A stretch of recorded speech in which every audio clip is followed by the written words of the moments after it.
Keep this quite brief. What I'm going to do is two things.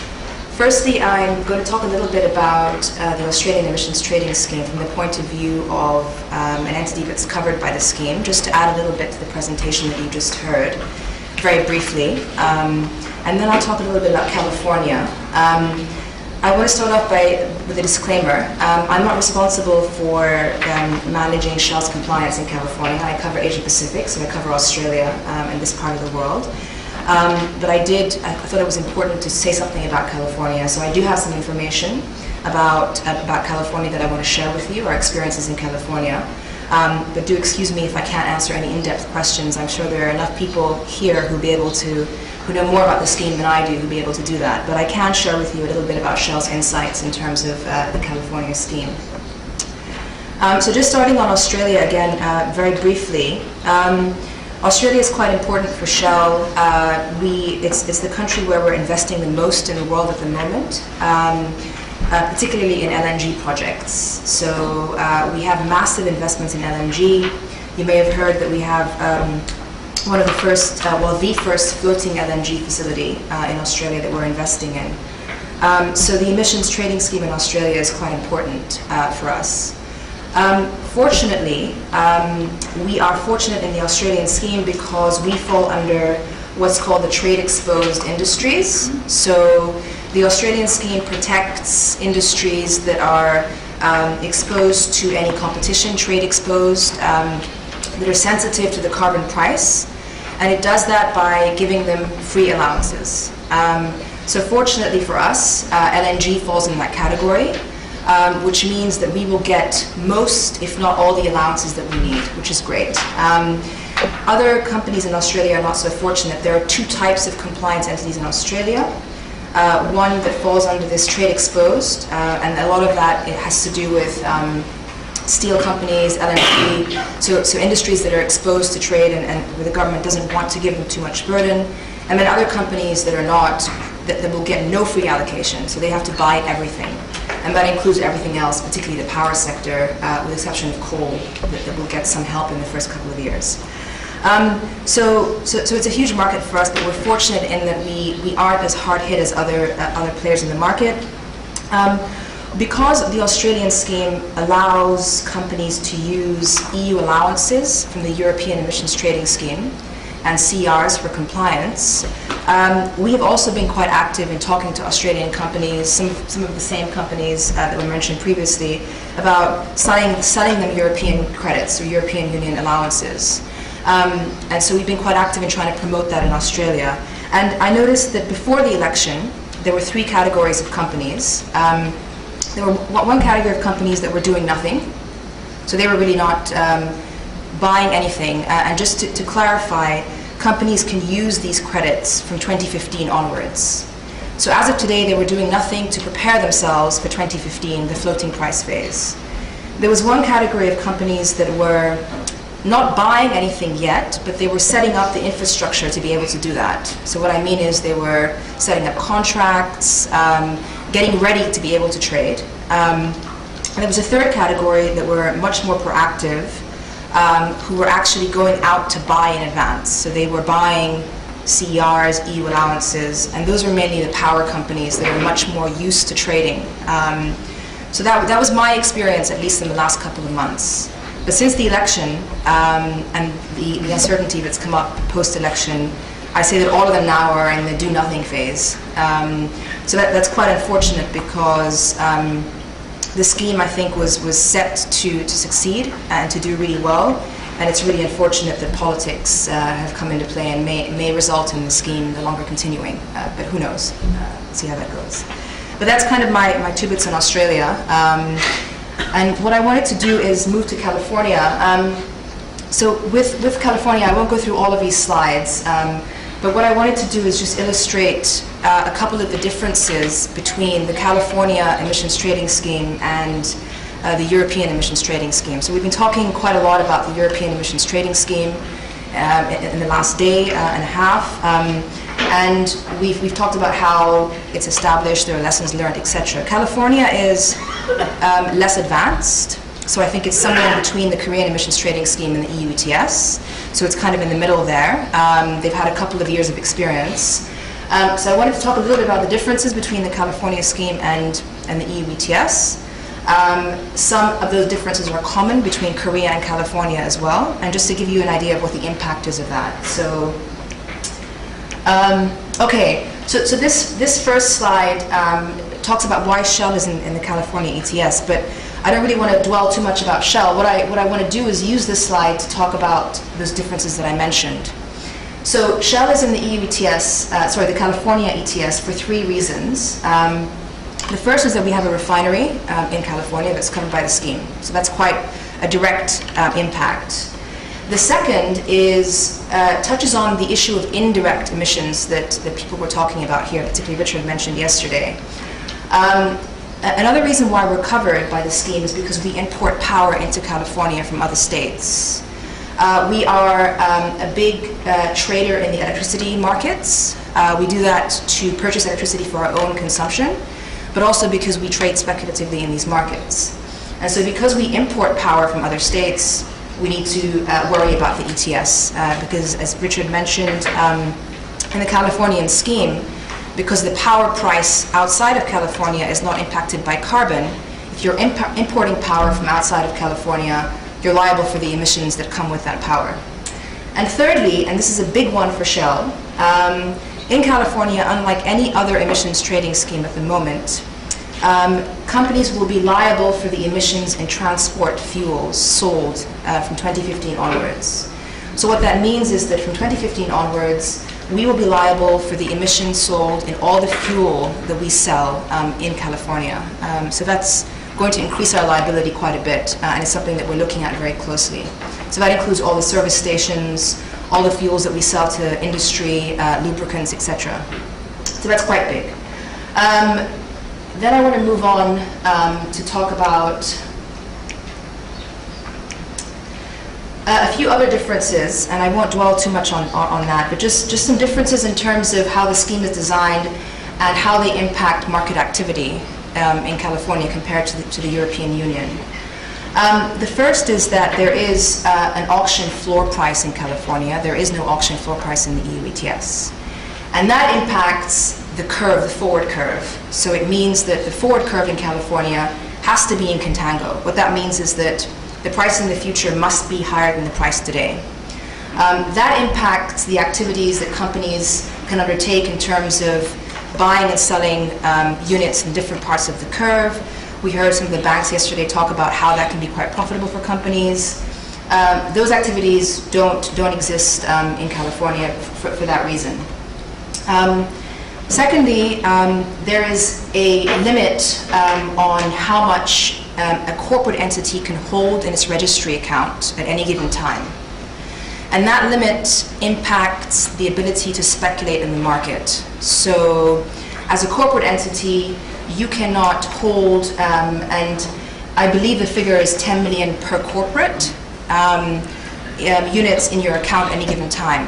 So again, that means that if you're looking at doing the kind of trades we were talking about yesterday, what we call carry trades, so you buy units and you hold them and sell them later at a higher price, there are limits there in terms of being able to do that. So that mainly impacts speculation and the ability to take advantage of market features that allow you to make a bit more money.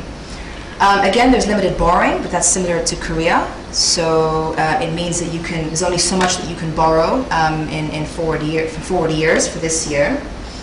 And finally, and one of the biggest ones, which we're struggling with at the moment, in the offset scheme in California, there is a provision that allows the government to revoke or cancel offsets in the future. So what that means is that if there's a project that's approved and you have a project that issues offsets and they're sold to you and you have them in your account and you believe that you can use it for compliance, or you've used it for compliance, and something emerges in the future with that project, an issue emerges with that project, those offsets can be revoked or canceled, which means that when you thought that you were in compliance, you're no longer in compliance. And so what's happening with that, it's complicated, the contracts that are being used to buy and sell offsets, because of course the buyers want to pass that revocation risk to the seller. They want a warranty, and the sellers don't want to take on that risk. So it means that there's a lot of complicated contract negotiation that people are still struggling with today. And that's a little bit different with other schemes where that revocation doesn't really exist in the same way. Finally, this last slide, there's a lot of information there, but basically just to illustrate the fact that one thing that California is struggling with at the moment is contracts. So we talked a little bit about the fact that industry standard contracts are very important. If you're going to have a mature market, a robust market where you have a lot of over-the-counter transactions, so transactions between companies, then you need to be able to develop industry standard contracts. And at the moment, there are two ways to trade in California. The first is the exchange, and the second is over-the-counter, which is a feature of most markets. But at the moment, there's a bit of a problem because the contract that's being used is the power purchase contract. So it's the master agreement that's used for power trading. And so it's easy for power companies to be able to use that contract to trade, but there's a gap there for counterparties who can't use that contract. And so that basically leaves the door open for the need for an industry standard agreement. And that hasn't happened yet in California. So for example, in the EU ETS, IETA was instrumental in developing an industry standard agreement, which is widely used by industrials, whereas you have power companies that use the power master agreement, and then you have a lot of the financial institutions using the ISDA. So you have a contract that caters for sectors that are outside of the power sector or the financial sector. Whereas in California, that gap still exists at the moment, which is quite important. And I'll stop there. I wanted to keep it brief. That's pretty much it. Thank you. 이번 강연과 관련한 연사에게 질문이 있는 분께서는 손을 들어주십시오.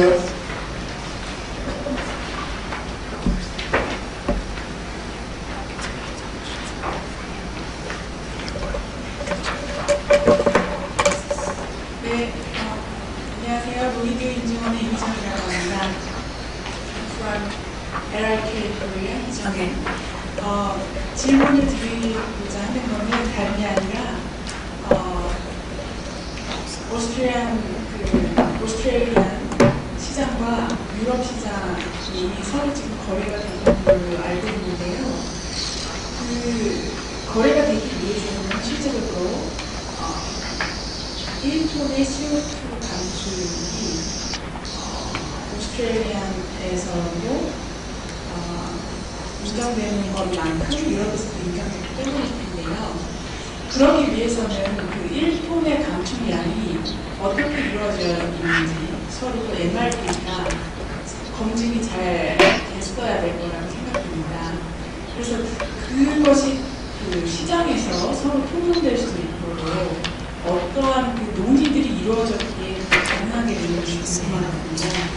그 이유는 저희가 한국 시장이 나중에 유럽이라든지 다른 나라의 마켓과 연결이 된다면 유동성이 증가되기 때문에 시장이 더 안정화될 것 같은데요. 혹시 그거에 대해서 알고 계신지 답변 좀 부탁드리겠습니다.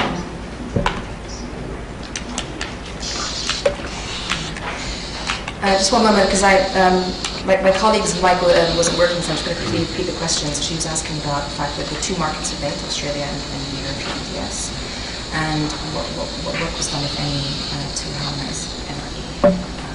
Yeah, actually my question was that the MRE, that 1 ton of the Austrian reduction rate should be somehow equal to 1 ton of the CO2 reduction rate in Europe.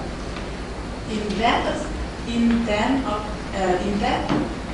assumption, we can make the both market tradable mutually. So, could you tell us what kind of procedures have you going to verify verify that the 1 ton of reduction of 2 different markets are somehow elitable or equal. Okay. Because I think that is very important to stabilize the market, because it increases liquidity. Yeah, it's a very good point. Certainly from the outset of the design of the Australian carbon pricing mechanism, there was always a view to linking the scheme with other markets.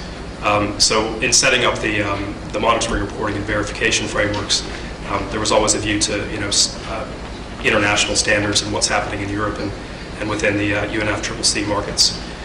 So in terms of global warming potentials, we use the same factors there. The National Greenhouse and Energy Reporting Scheme, which is our kind of gathering of emissions data, uses international standards as well. So in terms of the fungibility of a ton in Europe and a ton in Australia, they were designed to be like for like, and that does allow for market linkage. I think you're quite right. Without that, equality between the reporting, monitoring, reporting, and verification frameworks in both markets, it'd be very difficult to link those. Yeah, just to add to that, the link is, at the moment, it's a one-way link. So from 2015 onwards, Australian companies can use EU allowances for compliance. And potentially there'll be a link the other way as well from 2018, so that Australian carbon units can be used in Europe. That hasn't been finalized yet. I think it's still subject to some negotiation. 추가적으로 질문이 있는 분께서는 손을 들어주십시오.